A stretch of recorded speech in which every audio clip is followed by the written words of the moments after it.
Minasan konnichiwa, Rampen Sensei desu, and in this video we're going to learn to write and remember the Hiragana ka line. So we just learnt the Japanese vowels, we learnt the A line, now we're going to learn the ka line. And with the ka line, everything has a k sound in front of it.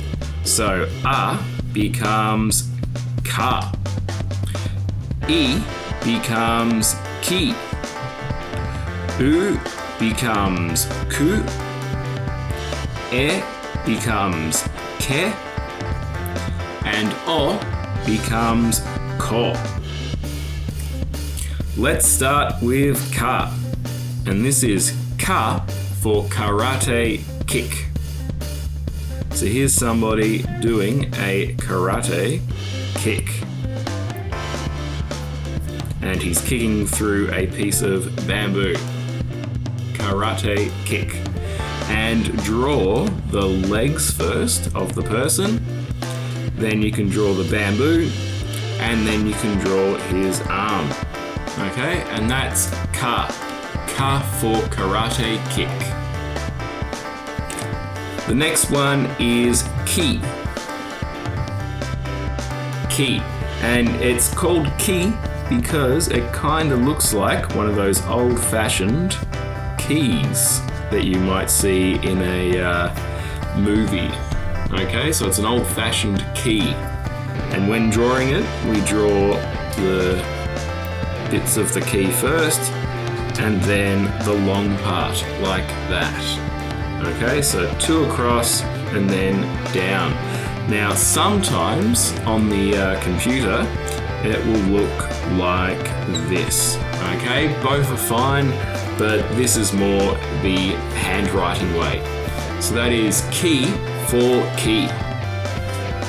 The next one is ku, and it is ku for kookaburra's beak. This is quite an easy one to draw.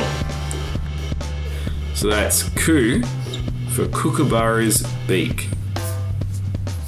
The next one is ke, and it is ke for kettle.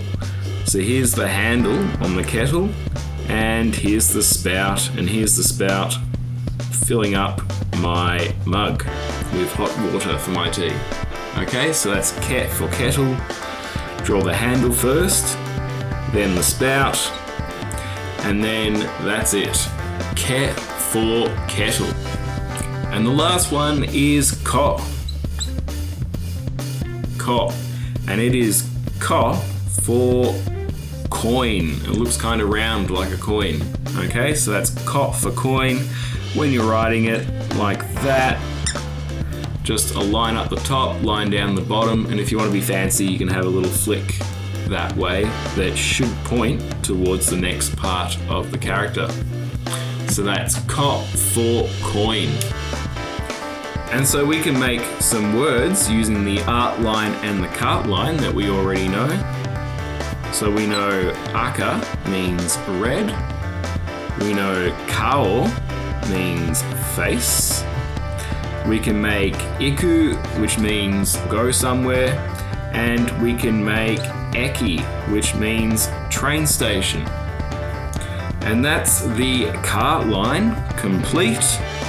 And in the next video, we'll learn the sa line. And so I'll say matane, but remember you can find more videos like this and games to help you learn hiragana at spacekoala.com.